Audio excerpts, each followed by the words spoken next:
മാസം പകുതിയാകുമ്പോഴത്തേക്കും നിങ്ങളുടെ സമ്പാദ്യം മുഴുവൻ തീർന്നു പോകുന്നതായിട്ട് തോന്നുന്നുണ്ടോ?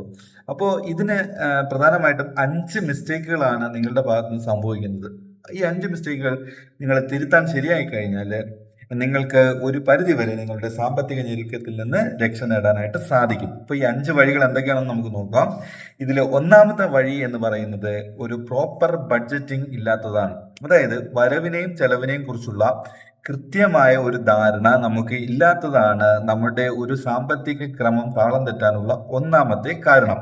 അപ്പോൾ ഇതിനായിട്ട് എന്ത് ചെയ്യണം എന്ന് വെച്ചാൽ, നമുക്ക് ഫിക്സഡ് ആയിട്ടുള്ള ഒരു ഇൻകം ഉണ്ടെങ്കിൽ ആ ഇൻകത്തിനെ കുറിച്ചും നമുക്ക് ഫിക്സഡ് ആയിട്ടുള്ള ചെലവുകളെ കുറിച്ചും നമുക്ക് ആന്റിസിപ്പേറ്റ് ചെയ്യുന്ന ചെലവുകളെ കുറിച്ചുമുള്ള ഒരു കൃത്യമായ ധാരണ ഉണ്ടെങ്കിൽ ബാക്കി നീക്കിയിരിപ്പ് തുക, അത് നമ്മുടെ ചെലവാക്കാൻ വേണ്ടിയിട്ടുള്ള നീക്കിയിരിപ്പ് തുക എത്രയാണ് നമ്മുടെ കയ്യിലുള്ളതെന്നുള്ള ഒരു ധാരണ നമുക്ക് ഉണ്ടാക്കിയെടുക്കാനായിട്ട് സാധിക്കും. അപ്പോൾ ഇത് നമ്മളുടെ ഒരു സാമ്പത്തിക അച്ചടക്കം പാലിക്കുവാനായിട്ട് വളരെയധികം ഉപകാരം ചെയ്യുന്ന ഒരു കാര്യമാണ്.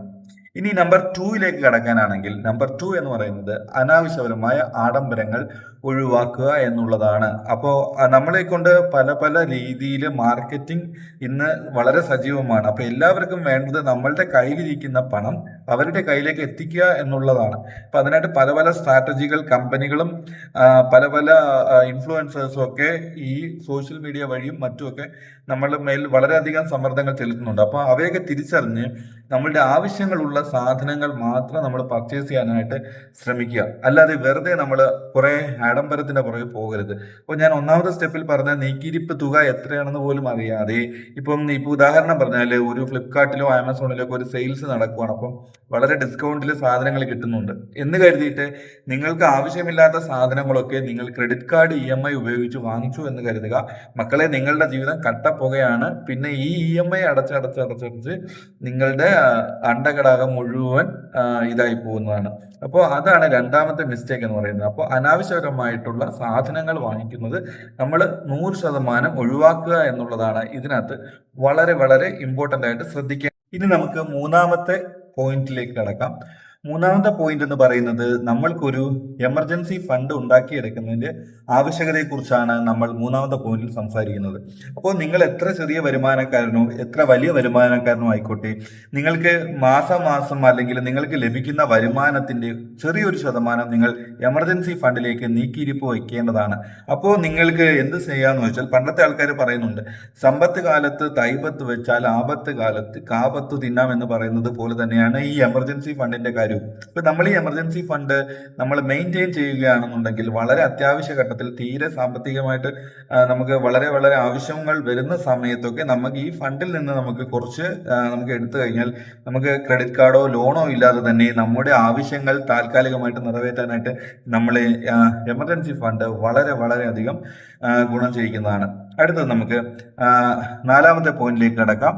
നാലാമത്തെ പോയിന്റ് എന്ന് പറയുന്നത് നമ്മളുടെ ഒരു ഒരു ഫ്യൂച്ചറിലേക്ക് വേണ്ടുന്ന ഒരു നിക്ഷേപം നടത്താൻ നമ്മൾ കാണിക്കുന്ന ഒരു മടി അല്ലെങ്കിൽ കാലതാമസം എന്നുള്ളതാണ്. അപ്പൊ ഈ ഒന്നാമത്തെ പോയിന്റും നാലാമത്തെ പോയിന്റും പരസ്പരം ബന്ധപ്പെട്ട് കിടക്കുന്നു എന്നുള്ളതാണ് ഇതിൽ നമ്മൾ വളരെയധികം ശ്രദ്ധിക്കേണ്ട കാര്യം. നമ്മളൊരു ബഡ്ജറ്റിംഗ് ഉണ്ടാക്കുമ്പോൾ ആ ബഡ്ജറ്റിൽ ചെറിയൊരു ശതമാനം, അതായത് ചിലവ് കാൽക്കുലേറ്റ് ചെയ്യുന്ന ഭാഗത്ത് ചെറിയൊരു ശതമാനം നിങ്ങൾ മ്യൂച്വൽ ഫണ്ട് SIPയോ അല്ലെങ്കിൽ ഫ്യൂച്ചറിലേക്ക് കോമ്പൗണ്ടിങ് എഫക്റ്റിൽ നിങ്ങൾക്ക് ലഭിക്കുന്ന ഒരു ഫ്യൂച്ചർ നിക്ഷേപത്തിലേക്കോ നിങ്ങൾ നീക്കിയിരിപ്പ് നടത്തേണ്ടത് വളരെ വളരെ അത്യന്താപേക്ഷിതമാണ്. അപ്പോൾ അത് നമുക്ക് ഉണ്ടെന്നുണ്ടെങ്കിൽ നമ്മൾ ഇനി നിക്ഷേപം തുടങ്ങാൻ നമ്മൾ കുറച്ചുകൂടെ പ്രായമാകട്ടെ എന്ന് കരുതി കാത്തിരിക്കേണ്ട. നിങ്ങൾക്ക് 20 വയസ്സിലാണോ ജോലി കിട്ടിയത്, നിങ്ങൾ ആ 20 വയസ്സിൽ തന്നെ നിങ്ങൾ ഒരു നിക്ഷേപം, പ്രോപ്പറായിട്ടുള്ള ഒരു നിക്ഷേപം നിങ്ങൾ സ്റ്റാർട്ട് ചെയ്യുക.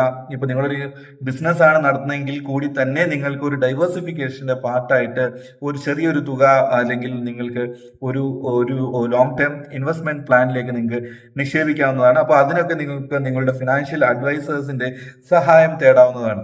ഇനി നമ്മൾ അഞ്ചാമത്തെ മിസ്റ്റേക്ക് എന്ന് പറയുന്നത്, നമ്മൾക്ക് അത്യാവശ്യമായിട്ടും വേണ്ടത് ഒരു ഹെൽത്ത് ഇൻഷുറൻസ്, ഒരു ടേം ഇൻഷുറൻസ്. ഈ രണ്ട് കാര്യങ്ങൾ ഇല്ലാത്തവരാണ് ഇവിടെ ഭൂരിഭാഗം പേരും. അപ്പോൾ എന്താണ് ഇതിന് ആവശ്യകത എന്ന് പറയുന്നത്? ഇതാണ് ഏറ്റവും വളരെ വളരെ വലിയ ആവശ്യകത.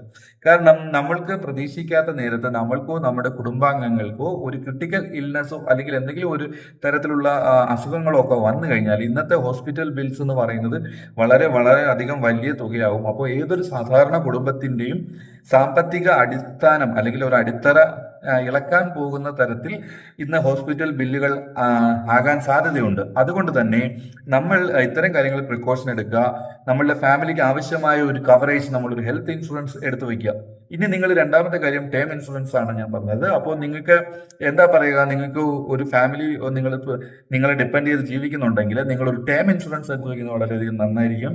കാരണം അപ്രതീക്ഷിതമായ എന്തെങ്കിലും ഒരു കാര്യം നിങ്ങളുടെ ജീവിതത്തിൽ സംഭവിച്ചു കഴിഞ്ഞാൽ നിങ്ങളുടെ കുടുംബത്തിന്റെ ഭാവി ഇതോടുകൂടിയിട്ട് സുരക്ഷിതമായിരിക്കും. അപ്പോൾ ഈ 5 പോയിന്റുകൾ നിങ്ങൾ മനസ്സിൽ സൂക്ഷിച്ചു വെക്കുക. ഇത്രയും കാര്യങ്ങളാണ് എനിക്ക് നിങ്ങളോട് പറയാനുണ്ടായിരുന്നത്. അപ്പോൾ നിങ്ങൾക്ക് വീഡിയോ ഇഷ്ടമായെങ്കിൽ ലൈക്ക് ചെയ്യുക, കമന്റ് ചെയ്യുക നിങ്ങളുടെ അഭിപ്രായങ്ങൾ. നിങ്ങൾ ഇതിൽ ഏതെങ്കിലും ഒരു മിസ്റ്റേക്കുകൾ വരുത്തിക്കൊണ്ടിരിക്കുന്നവരാണെങ്കിൽ തീർച്ചയായിട്ടും നിങ്ങളുടെ അഭിപ്രായങ്ങൾ കമന്റ് ചെയ്യേണ്ടതാണ്. അതുപോലെ തന്നെ ഇതുപോലത്തെ വീഡിയോകൾക്കായിട്ട് എൻ്റെ ഈ പേജ് ഫോളോ ചെയ്യാനും മറക്കരുത്. നന്ദി, നമസ്കാരം.